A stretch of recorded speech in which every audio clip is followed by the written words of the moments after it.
Semblanza de un tatarabuelo ejemplar. Almirante Rafael Tono Llopis, 1776-1854. Héroe naval y prócer de la independencia de Colombia.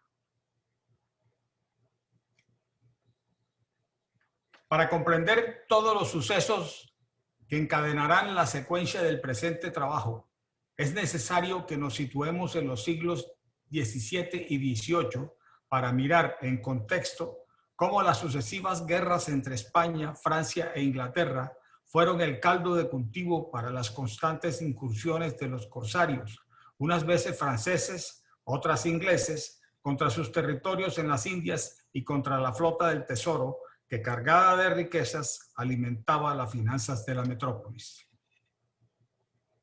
Obviamente, esos territorios de ultramar dependían de la navegación, que venía utilizando antiguos mapas náuticos totalmente imprecisos y de comprobada inutilidad y que producían muchos accidentes o extravíos, tal como fue trágicamente experimentada por los marinos durante siglos. Aquí vemos una carta náutica del siglo XVI. Observen el tamaño de Puerto Rico, el tamaño de la isla Santo Domingo, que aparece más grande que Cuba. Supuestamente aquí dice Laguna de Maracaibo. Entonces, por esto deducimos que hoy en día, lógicamente, que esta es la península de La Guajira, esta es la salida del río Magdalena, el Golfo del Darién, etcétera. Pero esto no ayudaba para nada. Este otro del siglo XVI más parece un cuadro para niños. Este otro de 1755, al menos ya algo de la realidad. Ya se ve el Golfo de México, Yucatán, pero la península de La Guajira tiene sus errores comparativos con los de hoy. En fin, de manera que el interés de los imperios europeos, ya fuera por colonizar nuevos territorios, cartografiar los ya descubiertos o establecer nuevas rutas de comercio, propició que la ingeniería naval alcanzara su clímax durante las primeras décadas del siglo XVIII. Aunque la observación y medición de las estrellas había permitido establecer con cierta precisión las distancias de latitud de norte a sur, la búsqueda incesante de un método o aparato eficaz para calcular la longitud de este a oeste acaparó la atención de los monarcas, científicos e inventores por muchísimos años.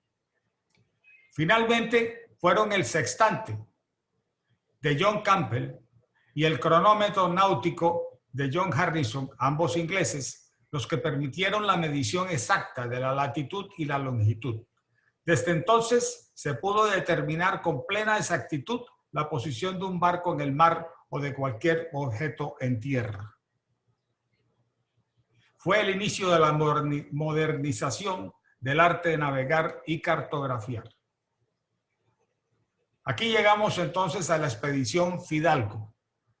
Por orden del rey Carlos IV de Borbón, se organizó esta expedición con el objetivo de actualizar las anticuadas e inexactas cartas náuticas, de las cuales ya vimos algunos ejemplos, lo cual le daría a España un mayor poder sobre los territorios conquistados y mejores estrategias para afrontar de manera segura la guerra que sostenía con Inglaterra mediante el empleo del ancestral conocimiento de las estrellas, unido a la posibilidad de medir y relacionar tiempos y distancias con los recientes inventos náuticos. Esto hizo de ella la pionera de la cartografía moderna en el Nuevo Mundo. Compuesta esta expedición por dos divisiones, a la primera, comandada por el capitán de navío Cosme Damián Churruca, se le encomendó cartografiar el área de las Antillas desde Trinidad hasta Cuba. A la segunda, bajo las órdenes del igualmente capitán de navío Joaquín Francisco Fidalgo, de cuyo apellido tomó el nombre de la expedición, se le ordenó la cartografía de un área muchísimo más extensa que analizaremos brevemente, no sin antes comentar que por razones geográficas y por otra, muy importante para los efectos de la presente charla y de la asistencia familiar y personal de quien les habla, dado que Rafael Tono Llopis fue asignado a esta división, le dedicaremos toda nuestra atención.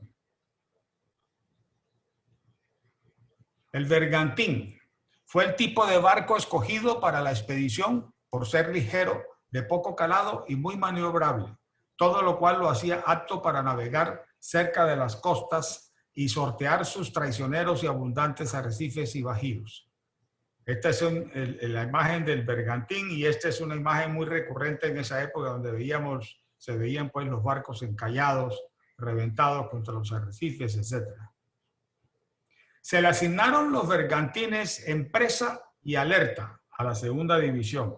En este último, el Alerta, viajó Tono. De 250 toneladas cada uno, construidos en el arsenal de Cartagena, España.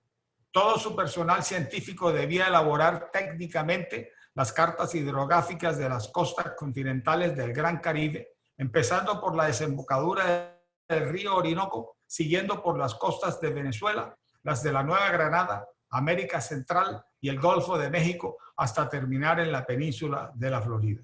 Y Alerta, este viajó Tono, de 250 toneladas cada uno, incluidos en el arsenal de Cartagena, España. Creo que tu micrófono está haciendo eco por allá. Todo su personal científico debía elaborar técnicamente las cartas hidrográficas de las costas continentales del Gran Caribe, empezando por la desembocadura del río Orinoco, siguiendo por las costas de Venezuela, las de la Nueva Granada, América Central y el Golfo de México, hasta terminar en la península de la Florida. Esta es una de las cartas náuticas que hizo la expedición Fidalgo, en donde Tono, como dije, que era cartógrafo, oficial de la Real Marina de España, ahora veremos, levantó en todo su trabajo. Comparémosla, ese carta náutica, comparémoslo con un mapa, una carta, un mapa pues actual de Google. Miren ustedes la similitud con esta costa. Esta que es hecha con GPS y satélite, y mírenla esta que apunta de sextante. Es prácticamente la misma. Bien, los dos navíos zarpan del puerto de Cartagena, España, el 2 de febrero de 1792 y llegando a la isla de Trinidad de Barlovento, inician de inmediato sus mediciones. No había tiempo que perder, pues su tarea era gigantesca. Al año siguiente cruzan por Cumaná, Barcelona y La Guaira, y en el mes de junio, atento a esta fecha, y en el mes de junio de 1794 arriban a Cartagena de Indias. Tenía Tono 18 años, en donde establecen su centro de operaciones. En total, la expedición tuvo una duración de 18 años. Aquí vemos la península de Guajira en carta de navegación elaborada por la expedición Fidalgo, y aquí vemos la de Google, idéntica. Para mediados de 1799, las labores cartográficas ya completaban 7 años y se habían cartografiado las costas de Trinidad, Venezuela y Nueva Granada, incluyendo Panamá. Con gran precisión y minuciosidad se medían las líneas de costa, tanto del continente como de las islas adyacentes, dando especial cuidado a las bahías y puertos útiles para la navegación y el resguardo. De las cartas detalladas, la información se trasladaba a grandes cartas esféricas que finalmente cubrieron desde la boca del Orinoco hasta la desembocadura del río Chagres en Panamá. Aquí vemos esta carta, toda la costa atlántica de la hoy Colombia, Golfo de Morrosquillo, aquí está Barú, el Golfo del Darién y la costa de Colombia. Miren la de Google. Igual. Bien, yo les cuento esto, un paréntesis, de toda esta expedición, porque esta expedición tuvo una importancia crucial en la guerra de independencia y lo vamos a ver más adelante. Por la importancia de la bahía de Cartagena de Indias para la navegación del puerto, se debieron también tomar medidas de profundidad. Para lograrlo se colocaban dos banderolas en sendos puntos de la orilla, muy visibles desde el centro de la bahía. Los bergantines se anclaban en el centro de esta y cada uno tomaba una visual en línea recta hacia una banderola con su asta hincada en la orilla, conformando dos líneas paralelas imaginarias. Luego, en botes, partían desde cada barco, remando hacia cada banderola e iban dejando caer la pesa del escandalo o sonda marina a intervalos regulares hasta llegar a la orilla, midiendo la longitud de la cuerda en cada inmersión de la sonda y repitiendo esta operación las veces que fueran necesarias hasta completar el plano batimétrico de toda la bahía. Aquí están todas las profundidades, como pueden ver, de la bahía. Aquí vemos lo que era Cartagena, el Semaní, lo que sería Manga, Tesca, la Ciénaga, en fin. Bien, llegados a este punto, como ya sabemos por qué vino y en qué vino y a qué vino, vayamos a la vida de Rafael Tono Llopis como militar de la Real Armada de España, de la Armada Nacional de Colombia y su importante papel en la independencia granadina, por el que hoy se le considera prócer y héroe naval. Rafael Tono Llopis nace en Cartagena de Levante el 11 de febrero de 1776 en el seno de una familia acomodada, por lo que recibió una educación esperada. Sus padres fueron Manuel Tono y Heido y María Antonia Llopis y Ferneto. Aquí vemos la partida de bautismo, su nombre original, su nombre completo era Rafael Saturnino Manuel Miguel Antonio Cristóbal. A muy temprana edad, Tono ingresa a la Real Armada de España, en donde combina la milicia, las matemáticas y el arte de la navegación con el estudio de la cartografía marítima.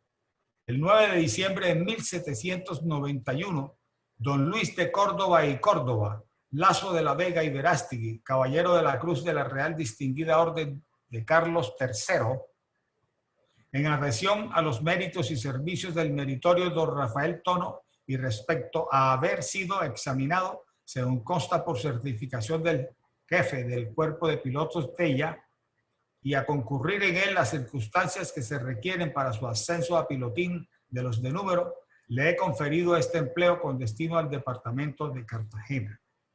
El documento que tal determinación contiene, que es el original, está datado en la isla de León, provincia de Cádiz.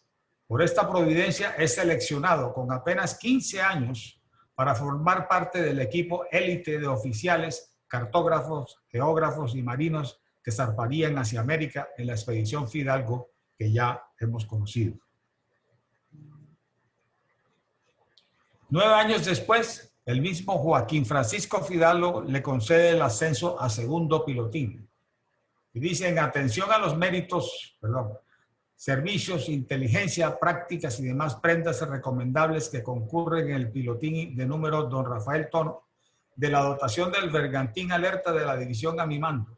El papel oficial en que se dispuso tal ascenso está fechado en Cartagena de Indias el 8 de marzo de 1800. Aquí vemos el documento original. La expedición Fidalgo termina a principios de 1810, cuando se desmonta toda su logística y parten los navíos y marineros de vuelta a España, incluido Tono, quien con mucha tristeza se ve forzado a los 34 años a dejar en Cartagena a su esposa, María Teresa Ramírez de Arellano, natural de Cartagena de Indias y con quien había contraído nupcias el 30 de junio de 1803. Deja también a sus 3 hijos y un cuarto que ya venía en camino. Buen marinero, se tuvo que enamorar. Como él mismo escribe, me arrancaron del seno delicioso de mi familia, partiendo y dejándola sumergida en el más acerbo dolor. Llega entonces al puerto de Cádiz y el 4 de mayo de 1810, y en junio del mismo año, el rey Fernando VII lo asciende a alférez de fragata. Aquí tenemos el documento que atestigua ese ascenso. El rey nuestro señor don Fernando VII y en su real nombre el Consejo de Regencia de España de Indias. por cuanto en atención al mérito y servicio de don Rafael Tono, piloto de la clase segundos de la Armada de la Dotación del Departamento de Cartagena, he venido a promoverle a la clase de primeros con la graduación de alférez de fragata. Firmado Yo el Rey. Y lo vemos. También todos estos documentos son originales que la familia guarda con mucho cariño y esmero. El recién llegado, sin demora, mueve cielo y tierra para que lo destinen de nuevo a Cartagena de Indias, cosa que finalmente logra, y es así que el 1 de noviembre del mismo año de 1810 ya está a bordo del barco que lo traerá de regreso.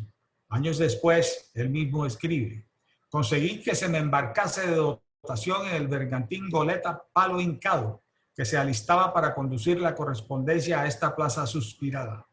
El 7 del mismo mes nos hicimos a la vela y el 3 de enero del siguiente año del 11, o sea, 1811, tuve la dulce satisfacción de pisar esta mi patria adoptiva, la patria de mis hijos.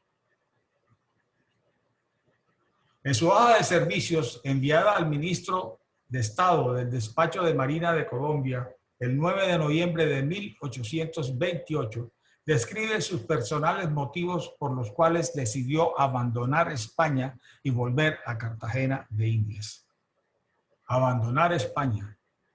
Nunca más volvió. Y dice así: el excesivo amor que profesaba a mi cara esposa e hijos tiernos, por un lado, el deber que me imponía la naturaleza por el otro, y el amor a un país donde había abierto los ojos a la luz de la razón, desde entonces quise pertenecer a la tierra de Colón, que miraba como a mi propia patria y en donde estaba ligado con lazos no menos dulces que sagrados. Recordemos que Tono llegó a Cartagena con 18 años. Ilustración de la boca del puente en 1811. Por esa puerta debió entrar Tono a su regreso de España. Sigue en su hoja de servicios.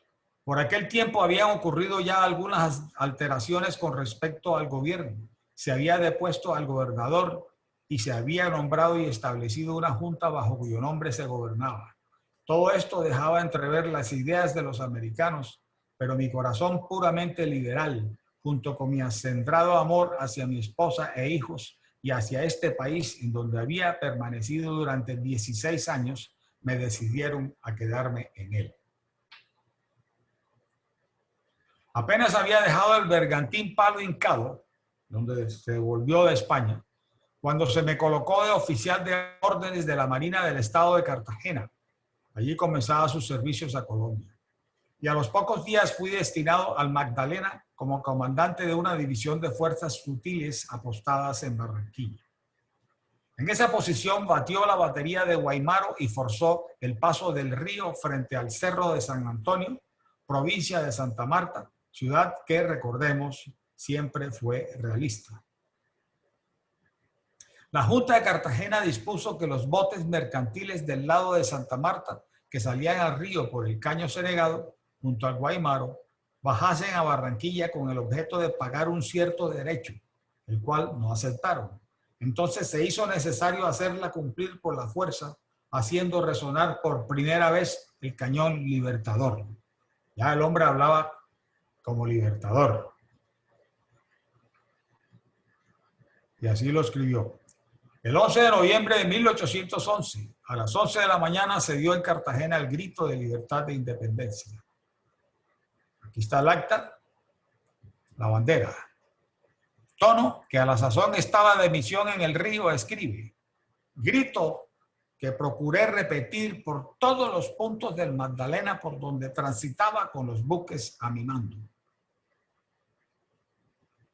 En el mes de agosto del año 15, inmediatamente después de advertida en esta plaza la expedición marítima al mando del general Morillo, fui destinado a la ciénaga de Tesca para impedir la entrada de los enemigos por la boquilla y proteger el paso de nuestras tropas que venían de retirada por aquella parte.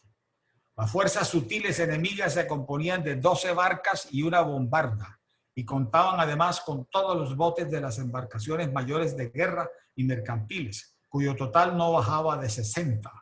cuando los que se pusieron a mis órdenes eran apenas 5 bombos con calibre de 12 y 4, el uno situado en el fondo de la anunciada ciénaga hacia el pie de la popa y los 4 restantes en la boquilla y sus inmediaciones. Por consiguiente, una desigualdad tan enorme exigía imperiosamente arbitrarse otros medios para defender el punto que se me había desconfiado, y en efecto recurrí al de poner estacas dobles a flor de agua en la boquilla, en el fondo de la ciénaga, en cuya operación fui infatigable. La ciénaga vista hoy en día desde la popa. Al pasar, y él sigue escribiendo en su hoja de vida, al pasar los buques enemigos por su frente, le hacíamos algunos tiros, pero esto no impedía sus intentos. Ellos seguían y se empezaron a estacionar apenas yo había dado fondo. Entonces les hice fuego con tal acierto que, recibiendo daños de consideración, tuvieron que retirarse sacando a remolque las barcas hasta quedar fuera del alcance de nuestro cañón, contentándose con enviarnos 2 granadas que cayeron como en la medianía de la ciénaga. En su libro sobre el sitio de Morillo, 105 días, Rodolfo Segovia dice: desde el mar, la artillería de la Armada de Pascual Enrile, que también tenía la cartografía de Fidalgo, ojo, cubría Playa Grande, si bien el escaso calado impedía acercarse convenientemente para ser eficaz con sus unidades mayores. Enrile intentó neutralizar a Tono con las místicas, barco pesquero de 2 o 3 palos y vela latina, de menos calado para bombardearlo desde más cerca y con el desembarco de tropas para forzar la boquilla, pero esos ataques no tuvieron éxito. Tono no lo permitió y solo abandonó la resistencia al caer la plaza. Fíjense que los españoles de Morillo vinieron cargando los planos y cartas náuticas de la expedición Fidalgo. ¿Por qué? Para conocer todos los bajos, todos los sitios peligrosos de la bajamar. Importante esa expedición.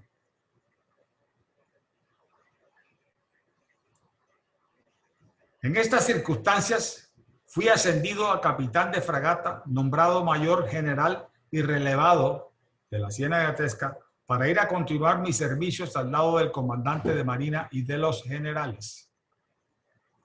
Aquí está el documento del ascenso a capitán de fragata. Atendiendo al mérito y servicios del señor Rafael Tono, capitán efectivo de fragata en la época anterior de la República, he venido a admitirlo al servicio de marina en la misma clase de capitán vivo y efectivo de fragata. Ya en este momento ya es oficial de la Marina de la República. Pasé a la plaza con entusiasmo, pero sin buques, sin marineros, sin recursos y sin alimentos. ¿Qué podíamos hacer? Fue forzoso ceder al rigor del hambre que ya estaba haciendo sus horrorosos estragos. Se resolvió a emigrar y puse todo mi cuidado y esmero en proporcionar las embarcaciones menores en que había que trasladar la emigración a los buques que debían sacarla del puerto y en que este embarco terrible se hiciese con el orden regular con que se verificó. Concluido el embarco al anochecer del 5 de diciembre, pasé al lado de mi amada esposa y queridos hijos tiernos como el objeto de darles el último adiós y volver al muelle en donde había dejado un cayuco que debía conducirme a uno de los buques de emigración, pero la muerte misma no es tan aflictiva como lo fue aquel instante de angustia y dolor. Yo pudiera hacer una pintura exacta de aquel terrible momento, pero baste decir que me quedé al lado de ellos para que fuesen testigos de la catástrofe que se me esperaba. Entraron por fin las tropas del rey en esta plaza el 6 de diciembre, y con ellos mi desventura y de aquellos infelices, su esposa e hijos, que solo en mí libraban su subsistencia. Fui reducido a prisión. Visité todos los mismos calabozos que Castillo, Toledo, Granados, etc., y solo me faltó para igualarlos en un todo haber seguido las huellas que señalaron sus plantas desde la cárcel al lugar de sacrificio. Pero una mano oculta me tenía reservado para alivio y consuelo de mi desdichada familia y para que tuviese la gloria de prestar nuevamente mis servicios a la patria. En el Boletín Historial de la Academia de la Historia de Cartagena de Indias, número 150 de julio de 1973, escribe el académico Francisco Cebá Patrón. Como hemos visto, desde su regreso de España, Tono participa en las más resonantes acciones de la guerra independentista. Tan es así que por su dedicación y compromiso notorios es premiado con su ascenso a capitán de fragata en pleno sitio a Cartagena. Terminado este y vencida la ciudad por hambre, Morillo lo toma preso. Estuvo encarcelado durante 21 meses y el 5 de septiembre de 1817, para sorpresa del mismo Tono, fue liberado. ¿Por qué? Dice Francisco Cebá, estaba sindicado como uno de los más conspicuos enemigos del gobierno español, con el agravante de ser él oriundo de España. La suya era una situación igual a la de Manuel Anguiano, cartógrafo también, a quien fusilaron con 8 compañeros más, entre los cuales no estaba Tono. ¿Por qué no fue fusilado este? Decidió no emigrar, como muchos otros, ni ocultarse, como lo hizo Castillo y Ayos.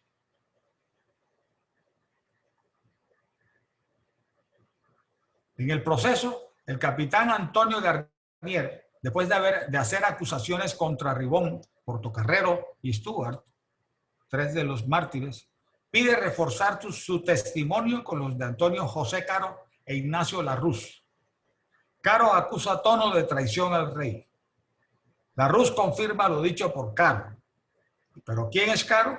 De él se sabe que durante la época del terror trabajó en la Secretaría Virreinal.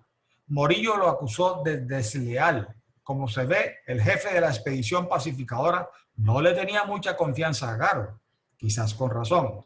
Es posible que su testimonio no fuera estimado como prueba.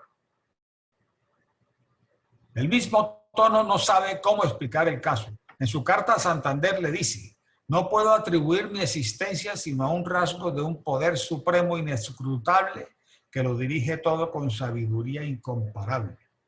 Los Fs sanguinarios que me hicieron temblar por el cruel abandono en que dejaría a mi cara familia, más bien que por mi existencia personal, me miraron con lástima o acaso con desprecio, y así pude escapar felizmente de su rapacidad.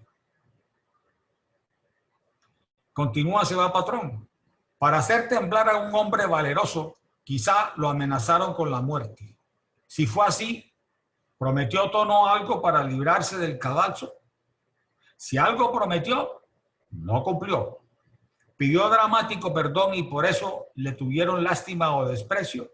Bien sabía Tono que la crueldad del enemigo no se dejaba conmover con esas actitudes.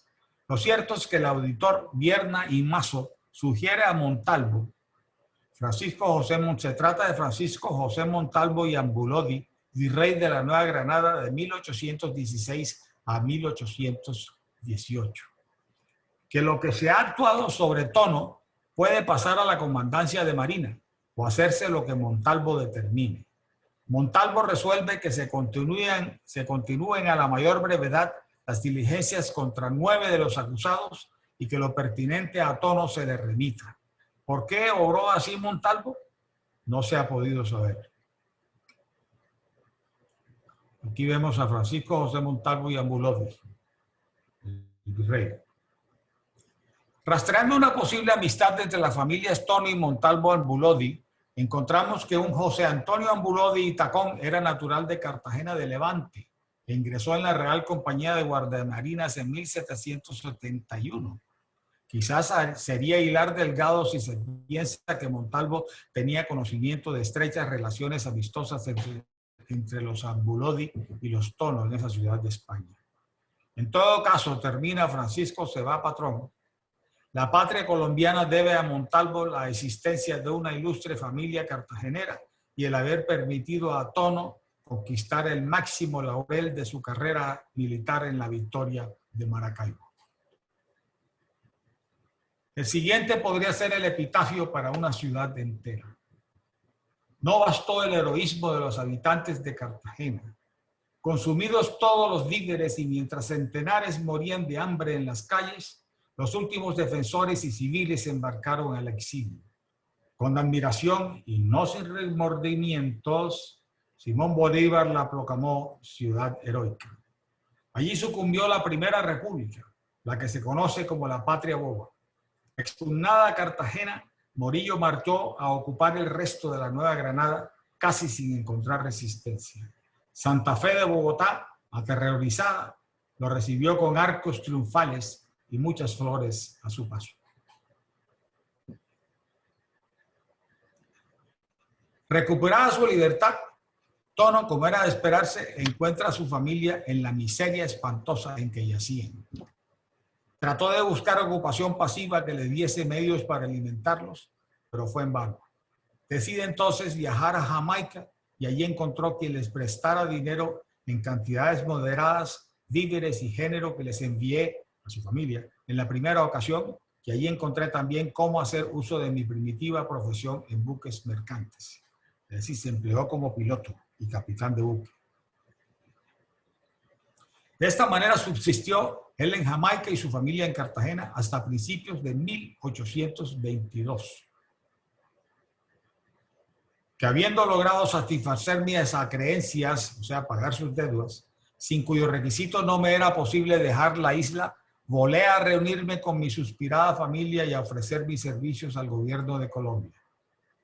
El 2 de febrero del propio año llegué a este deseado país y el día 25 le escribe al vicepresidente de la República, general Santander, quien con buen tino le responde el 28 de marzo y así lo cuenta Tono. Tuvo a bien admitirme al servicio con el carácter de capitán de fragata con que me hallaba revestido cuando la emigración de esta plaza el 6 de diciembre del año 15 citado. El 20 de mayo me hice cargo de la comandancia general del tercer departamento de Marina y el 28 de junio de 1822 fui nombrado director y maestro principal de la escuela náutica que debía crearse según el decreto del Poder Ejecutivo de la misma fecha. Pasamos entonces a la batalla del lago de Maracaibo, 24 de julio de 1823. Fue un enfrentamiento naval entre la escuadra de la República de Colombia, liderada por el almirante neogranadino José Prudencio Padilla, teniendo como su jefe de Estado Mayor al capitán de navío Rafael Tono Llopis, y el ejército realista comandado por el general Francisco Morales en tierra y la escuadra de la Armada Española dirigida por el capitán de navío Ángel Laborde y Navarro. A Tono muy poco le dura la quietud consecuente con su nuevo cargo de director de la Escuela Náutica, pues el 9 de diciembre ordenó al gobierno que para completar la organización de la escuadra que debería obrar sobre el Zulia, se nombrase un jefe que ejerciese la mayoría general de la misma, o sea, el jefe de Estado Mayor, pero que éste debía escogerse por su actividad, celo y conocimientos militares marítimos. El general Mariano Montilla, comandante general de la expedición que se preparaba contra Maracaibo, tuvo a bien prevenirme en su comunicación del 24 de diciembre fechada en Riohacha, fuese a encargarme del citado destino, conviniendo con los deseos del benemérito general José Padilla, comandante de la escuadra. El 10 de enero de 1823 tuve la honra de hacerme cargo de la mayoría general de la escuadra citada. El 11 siguiente, con la noticia de que se había sublevado Santa Marta, se dispuso la conducción de tropas por mar y el 22 entramos a su puerto sin habérsenos presentado obstáculos. El 23 se me encargó del mando de la escuadra por haber de seguir Padilla a Cartagena. El 12 de febrero salimos de Santa Marta para el Hacha, en donde se unieron los buques que faltaban, y el día 30 de marzo arribamos a Los Tanques, península de Paraguaná, Venezuela. El señor general Montilla envió a Puerto Cabello varios barcos por los auxilios que de allí debían enviárselos y escribió a Curazao y Aruba para que le facilitasen naves pequeñas de armar y víveres. Pero aquellos fueron apresados por el enemigo. Ante estas circunstancias, era forzoso tomar las decisiones que más esperanzas dieren para salvar a Colombia y siendo en el concepto de todos los jefes y oficiales el de forzar la barra, y vemos la barra, que es una línea de arrecifes tremendos que impiden la entrada a embarcaciones mayores al lago de Maracaibo. No obstante los superabundantes obstáculos que había que arrostrar y no contar con fuerzas sutiles con que destruir a los enemigos, era el único modo de proporcionar el paso a nuestras tropas, según que después lo acreditó la experiencia. Aquí es donde Tono demuestra su pericia al sortear con éxito los superabundantes obstáculos y los bajos fondos de la barra, pues los conocía al detalle por haber sido parte activa de su cartografía y batimetría durante su larga participación en la expedición Fidalgo. Vieron la importancia de esta expedición. Gracias a ese conocimiento, fue el verdadero estratega que condujo a la victoria a la armada comandada por Padilla, quien no se equivocó al escoger junto con Montilla a su jefe de Estado Mayor. Aquí vemos el lago de Maracaibo, toda la batimetría que se le hizo, la barra, aquí construyeron los españoles el fuerte San Carlos y el lago interior de Maracaibo. No bien se había resuelto forzar la barra de Maracaibo, cuando todos trabajan con indecible eficacia para preparar los buques y disponer sus calas del modo mejor posible para pasar por una barra variable, expuesta y de muy poco fondo.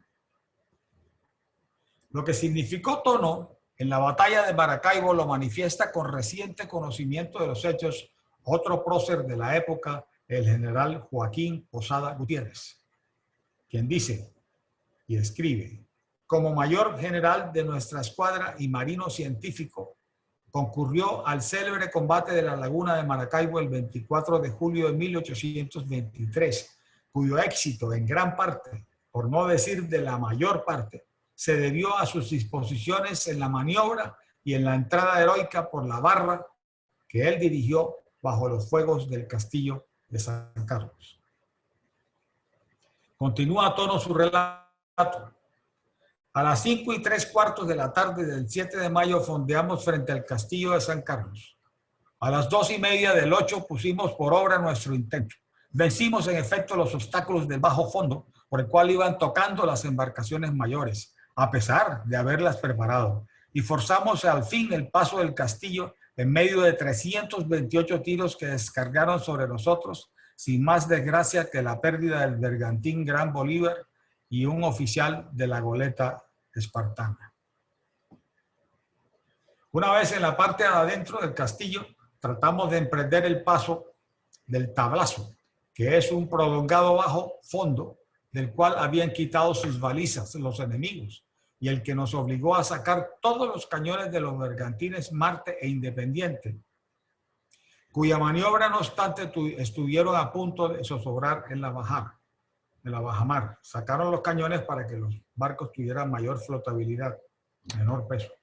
Estas circunstancias no fueron demasiado aflictivas, y si durante ellas nos hubiesen atacado los enemigos que a toda prisa armaban cuantos buques mercantes tenían en el puerto, nuestra suerte y la de Colombia hubiera sido harto desgraciada. Pero felizmente retardaron su ataque el tiempo necesario para nosotros a que saliésemos de aquel riesgo inminente y artillásemos de nuevo nuestros buques mayores. Es claro que los realistas jamás se imaginaron que por ese prolongado bajo fondo, al que además le habían quitado las balizas señalizadoras, pudieran cruzar embarcaciones y mucho menos enemigas. De allí que no estaban preparados con buques armados, y eso que Tono nos cuenta que sus barcos demoraron en cruzarlos cerca de una semana. El día 20 volvimos a ver a los enemigos en número de 25 velas entre mayores y sutiles. El viento les era favorable y observamos que se dirigían hacia nosotros. Con este motivo nos levaron anclas, pero como la corriente y el viento nos arrojaban sobre los bajos del tablazo, tuvimos que fondear y nos rompieron fuego, y en medio de este, una vez variado de algún modo el viento, nos levamos y trabamos combate, y los pusimos inmediatamente en fuga con pérdida de una goleta y la de los comandantes primero y segundo de sus fuerzas unidas. Los días siguientes hubo incursiones de lado y lado, favorables o desfavorables para cada bando, hasta que llegó el día 24, cuando a las 3 horas se izó y dejó izada en la nave capitana la señal de abordar al enemigo. Este rompió sus fuegos, pero la escuadra de Colombia se dirigía sobre ellos en silencio y con la mayor serenidad, hasta que estando a toca penoles, una expresión marinera, o sea, muy cerca, le correspondió con un fuego infernal en medio del cual vimos volar un buque enemigo. De todos sus buques mayores, solo 3 escaparon y el resto cayó en nuestras manos, excepto el bergantín Esperanza, que fue consumido por el fuego. Desde entonces perdió Morales la esperanza de conservar por más tiempo su posición y trató de capitular. Se establecieron en efecto las negociaciones necesarias y el 14 de agosto se dio principio al embarco de las tropas de la Borde en los buques que desarmamos con el objeto de enviarlos a Cuba, según que así se había convenido. Pero Morales falta a su palabra y se fuga en uno de esos barcos. Llega al castillo San Carlos y allí se atrinchera. Tono con sus barcos lo sitia y finalmente, soberbio y furioso, se entrega con todos los realistas que lo secundaron en su intento. Terminada la contienda, el 20 de septiembre quedó todo arreglado cuanto a nosotros correspondía y en el mar los buques que habían de seguir para Puerto Cabello, etc. Nos dirigimos a Cartagena, a donde arribamos el 4 de octubre del año 23 y en donde fuimos recibidos en medio de las mayores transportes de alegría. Concluida su interesante y arriesgada comisión, Tono se dedica a ordenar y formar los cuadernos que habían de servir para la instrucción de los jóvenes que se destinasen a la Escuela Náutica, creada el 28 de junio de 1822. Y el 29 de enero tuve el placer de realizar mis ideas. Ese día se abrió el establecimiento y se dio principio a la instrucción. La Escuela Náutica de Cartagena sobrevivió a la disolución de la antigua República de Colombia y al surgimiento de la República de la Nueva Granada, perdurando hasta 1844, cuando se pierde su rastro. Paradójicamente, la Armada Nacional de Colombia no incluye a la Escuela Náutica de Cartagena dentro de su historia. La Armada, en efecto, celebra como fecha de su fundación el 24 de julio de 1823, día en que concluyó la célebre batalla naval del lago de Maracaibo, con el triunfo del entonces capitán de navío José Prudencio Padilla, más de un año después de la creación de la Escuela Náutica de Cartagena.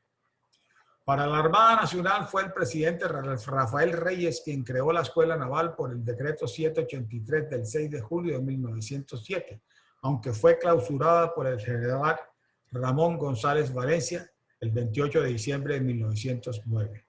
No habría sido hasta después de la guerra con el Perú cuando se dio pie firme a la formación de marinos militares en el país, con la fundación de la Escuela de Grumetes en 1934 y la Escuela de Cadetes en 1935.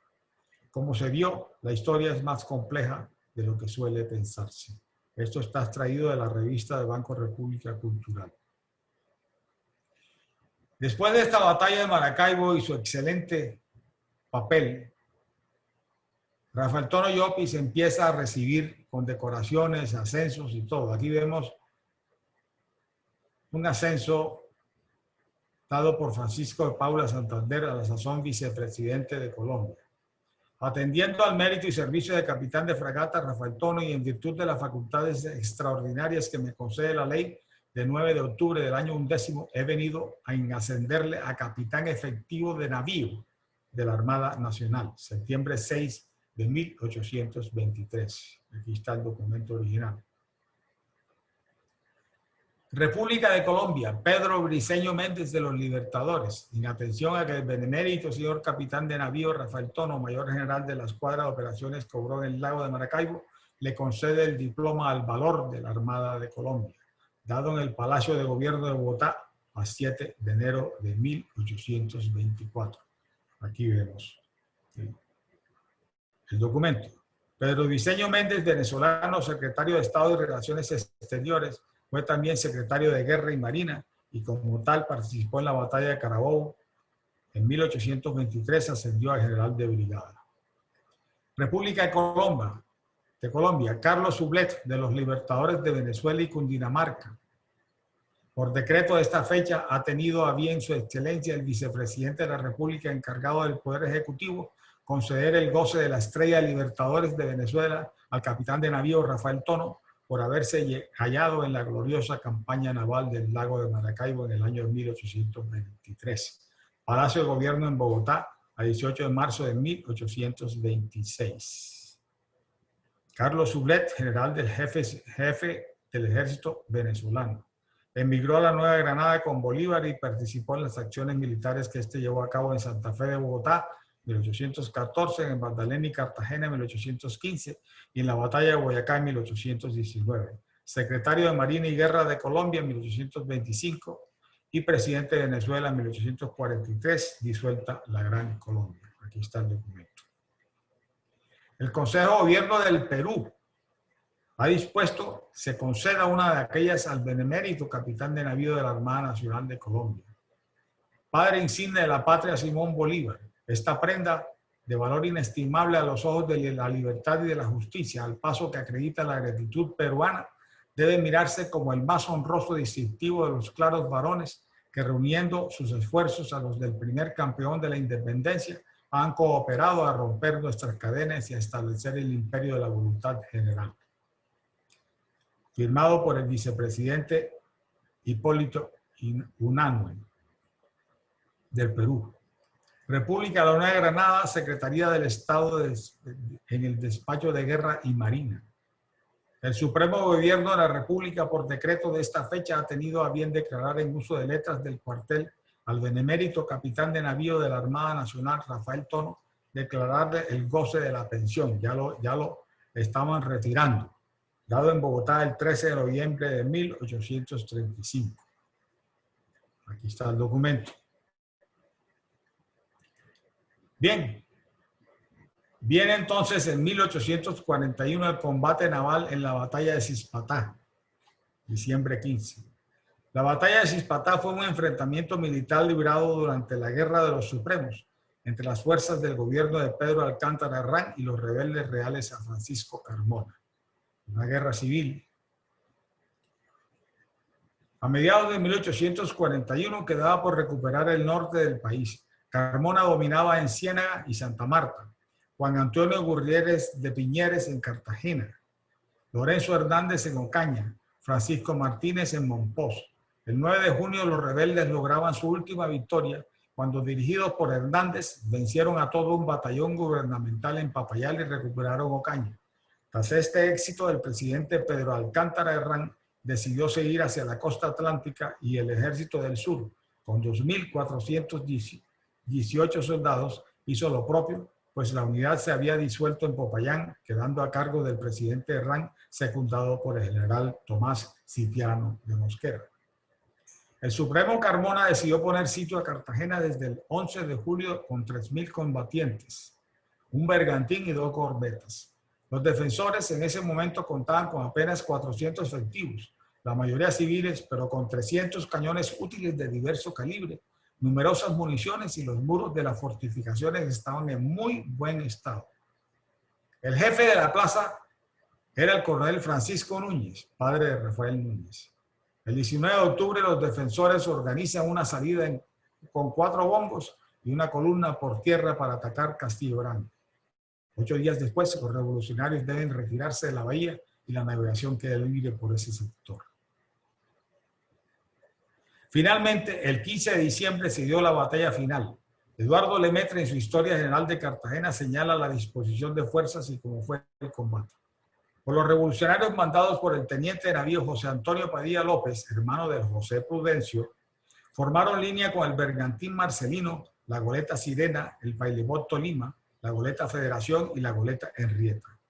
La escuadra gubernamental, dirigida por el capitán de navío Rafael Tono, formó línea con las goletas Comandante Calamar, Nicolasa e Ismeña, el bergantín Casualidad, el pailebot Samario y el bergantín británico SM Charybdis. Es una acuarela del Castillo de San Felipe de Hernando Lemaitre.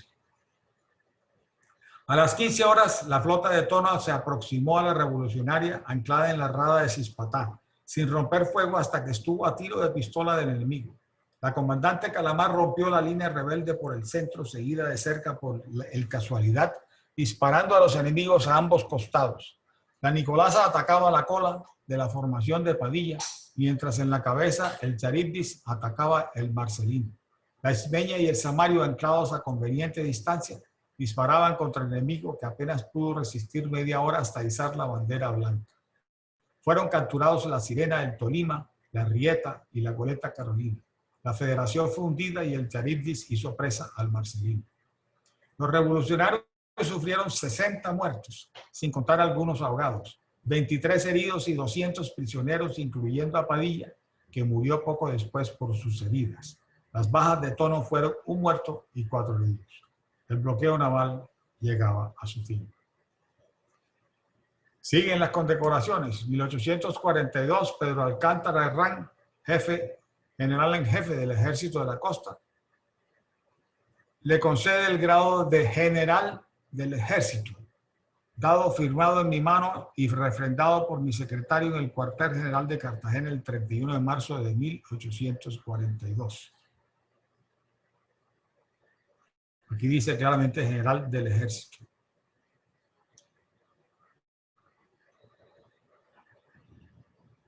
Pedro Alcántara Herrán, presidente de la Nueva Granada, el mismo anterior, atendiendo que al capitán efectivo de navío Rafael Tono le fue conferido el grado de general de Marina el 31 de marzo, ahí que corrige, no era general de ejército, sino general de Marina. El 31 de marzo de 1842, por el general en jefe del Ejército de la Costa, a consecuencia de los servicios prestados por aquel a favor del restablecimiento del orden,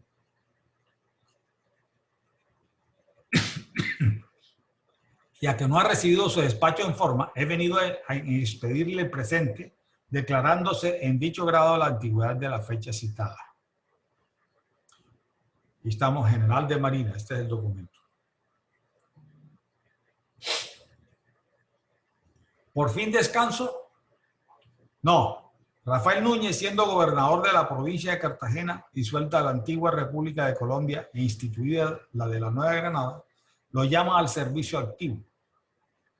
Recuerde que ya estaba jubilado. Mediante carta fechada el 30 de septiembre de 1854, que dice a la letra: Ciudadano General Rafael Tono, al admitir el Poder Ejecutivo la renuncia que hizo el señor coronel Juan A. Gutiérrez de Piñeres del destino de comandante general de la Tercera Brigada de la Segunda División del Ejército de la Costa, Istmo y Mompox, me ha autorizado para nombrar interinamente al jefe que sustituya al coronel Piñeres, mientras el general en jefe del Ejército del Norte nombre al propietario. Y teniendo en consideración no solo vuestra actitud y méritos reconocidos, sino también vuestro acendrado patriotismo, vuestro nombre y las circunstancias en que hoy se encuentra el país, he venido a llamaros al servicio activo, confiándole el mando interino de la Tercera Brigada por resolución de esta fecha.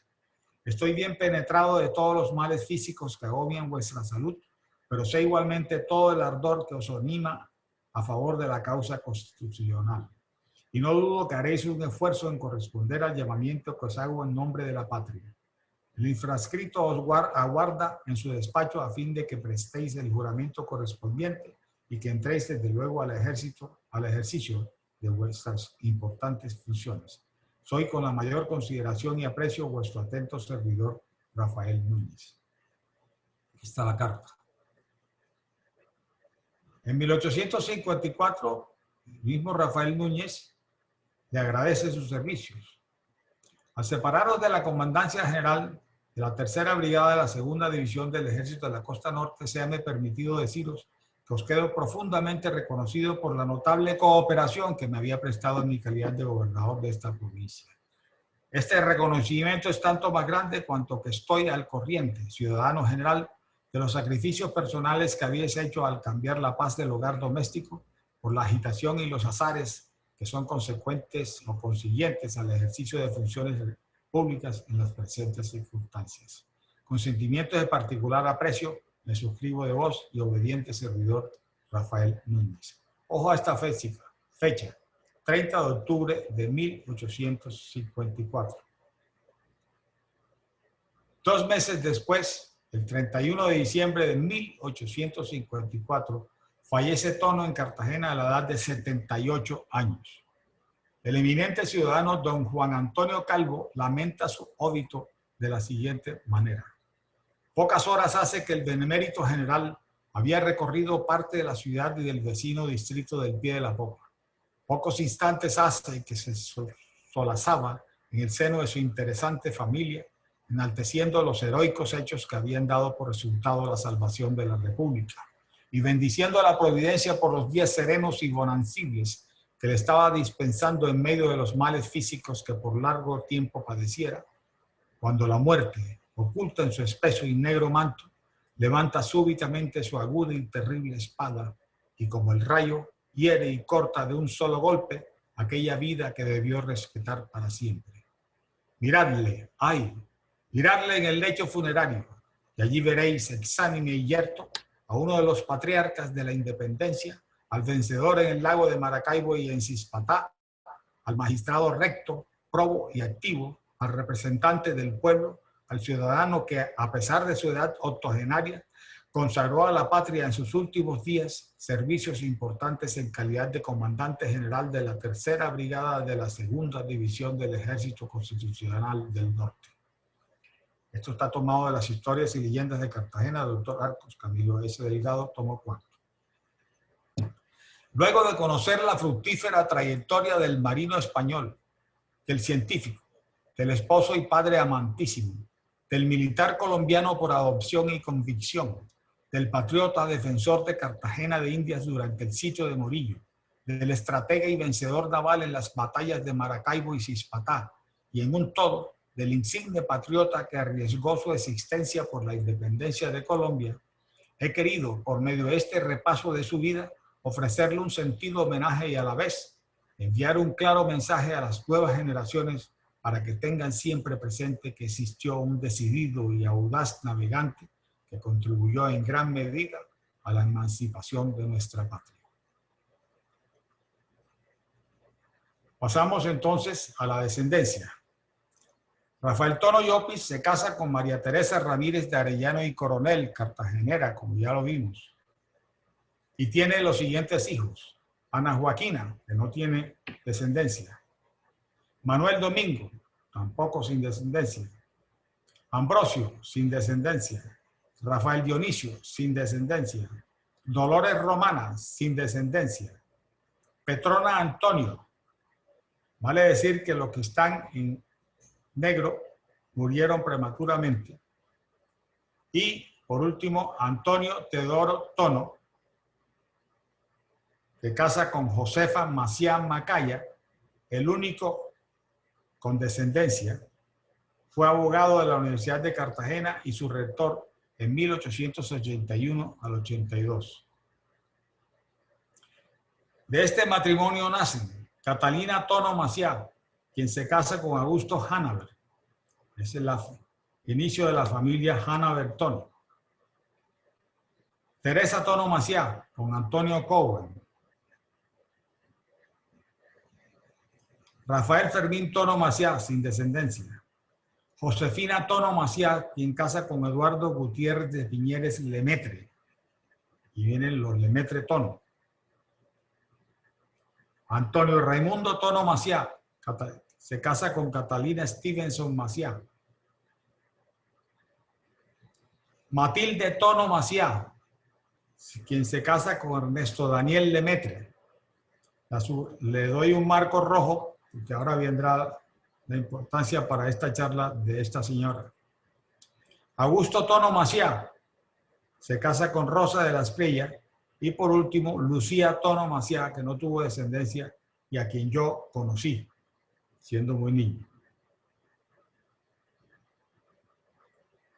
Antonio Teodoro Tono Ramírez, de 1821 y 1885, se casa con José Maciá Macaya, se casa con Matilde, tienen a Matilde Tono Maciá, y se casa con Ernesto Daniel Lemetre Torres.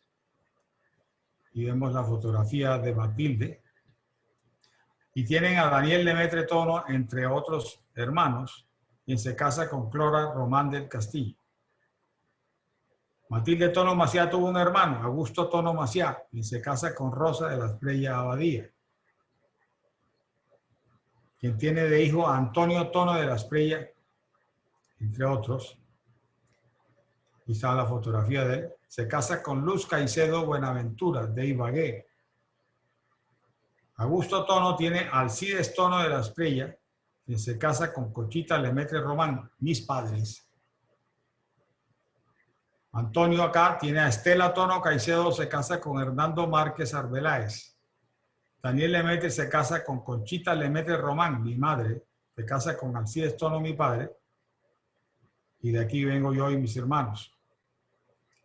Y Estela Tono Caicedo, que se casa con Hernando Márquez, tienen a Juliana Márquez Tono, se casa con Iván Duque Escobar y son los padres de Iván Duque Márquez, presidente de Colombia. Ese es el parentesco que tenemos con el presidente. Bien, ya estamos terminando. La Armada de Colombia, en memoria de Tono, ha bautizado a la fecha 3 unidades a flote. La primera, F-12 ARC Capitán Tono, 1952 y dada de baja en 1962, fue una fragata de la clase Tacoma, transferida por la Armada de los Estados Unidos para ser recibida en 1952 en Japón, después de un periodo de entrenamiento con la séptima flota de ese país. Reemplazó al ARC Almirante Padilla en la Fuerza de Tarea número 95 en Corea, en operaciones de bombardeo a las líneas de suministro enemigas, operaciones de patrullaje marítimo, misiones de escolta de transporte de suministros y de vigilancia antisubmarina en el mar de Japón durante la Guerra de Corea. Aquí vemos la fragata. Yo estuve en ese bautizo. La bautizó, fue bautizada en Cartagena de Indias en marzo de 1952, siendo su madrina la nieta octogenaria del hoy almirante Tono, Lucía Tono Maciá, que aquí vemos su fotografía. Y a mí me llevaron, no había cumplido 7 años, vestido de almirante. Esta es la foto mía. Esta es la popa de la fragata Capitán Tono. El segundo barco fue bautizado almirante Tono ya, un destructor. Ese almirante fue un ascenso póstumo, un destructor transporte que estuvo activo desde 1968 hasta el 78. Fue entregado por el gobierno de Estados Unidos al de Colombia en la base naval de Boston en 1967. Aquí la vemos. La tercera nave y última es una corbeta misilera donada a Colombia por Corea del Sur, que fue bautizada en Cartagena el pasado 23 de diciembre con el nombre de Almirante Tono. Su madrina, Juliana Márquez Tono, madre del señor presidente de Colombia, Iván Duque Márquez. Muchas gracias, señor presidente. Este fue el día 23, cuando la fragata entra por Boca Chica, procedente de Corea.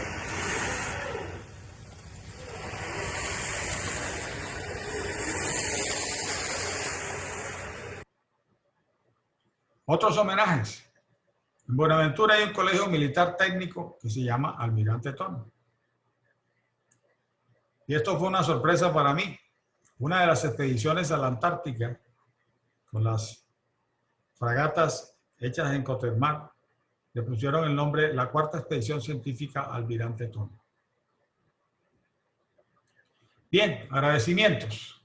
Ante todo, debo agradecer al mismo almirante Rafael Tono por haber escrito con tanto detalle su hoja de servicios. Gracias a ella, su memoria no se ha perdido en las nebulosas del tiempo. Agradezco igualmente a mi padre, Alcides Tono, el haberme bautizado en su honor con el nombre de Rafael y porque desde muy temprana edad me habló muchas veces de nuestro ilustre antepasado y siendo ya adolescente me regaló en copia mecanografiada por él mismo su autografía. Debía empezar, y pido disculpas por agradecerle a Vicky García Azuero por la invitación que me hizo y a todos ustedes por estar presenciando esta conferencia. Asimismo, mi gratitud al capitán de navío Ricardo Torres Tono por facilitarme las fotografías de los documentos originales que guarda con celo encomiable de todos los ascensos, diplomas, cartas y merecimientos que recibiera en vida nuestro querido almirante. Finalmente, me permito transcribir el mensaje que le escribí a mi hijo Rafael Tono Vélez cuando viajaba a España para realizar sus estudios de especialización como arquitecto en julio de 2003. Llevamos tú y yo el mismo nombre y apellido del primer Tono llegado a estas tierras americanas procedente de España. Hoy, 219 años después, tú te vas a la península ibérica haciendo el viaje a la inversa y a ti te corresponde continuar el apellido en tus hijos, haciéndolos merecedores de llevarlo con orgullo. Yo ya lo hice contigo. Muchas gracias.